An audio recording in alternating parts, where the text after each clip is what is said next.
স্বাগত। আপনাদের সঙ্গে রয়েছে আমি মঞ্জিরা। সল্টলেকে প্রতারণা চক্রের হদিশ। সল্টলেক সেক্টর 5-এ প্রতারণা চক্রের 2 পান্ডা গ্রেফতার। আরো একবার আপনাদের জানিয়ে রাখি, সল্টলেকে প্রতারণা চক্রের হদিশ।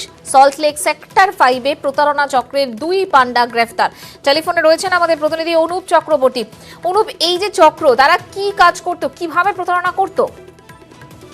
দেখো, একটা বেসরকারি সংস্থা খুলেছিল সেখানে, এবং সংস্থা খুলে বিভিন্ন যে সমস্ত এলআইসি থেকে শুরু করে প্রভিডেন্ট ফান্ড বিভিন্ন ফোন করা হতো কাস্টমারদেরকে, এবং সেখানে সেই দপ্তর থেকে ফোন করা হতো বলে এমনই পরিচয় দিত। এবং সেই পরিচয় দেওয়ার পরেই এই বলতো যে তার যে এলআইসি যে প্রিমিয়াম, সেই টাকার ডেট শেষ হয়ে গিয়েছে, সঙ্গে সঙ্গে যেন এই অফিসে এসে দেখা করা হয়। এরকমই অফিসে এসে বেশ কয়েকজনের সঙ্গে এরকম ঘটনা ঘটেছিল।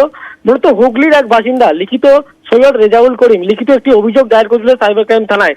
সেই অভিযোগের ভিত্তিতেই পুলিশ তদন্তে নামার পরে দুজনকে ইতিমধ্যেই গতকাল পুলিশ গ্রেপ্তার করতে পেরেছে।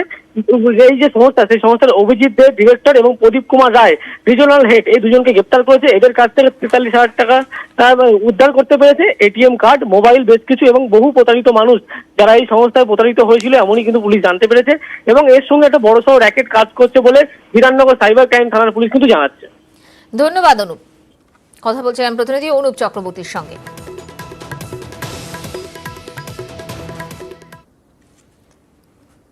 বোলপুরের বেসরকারি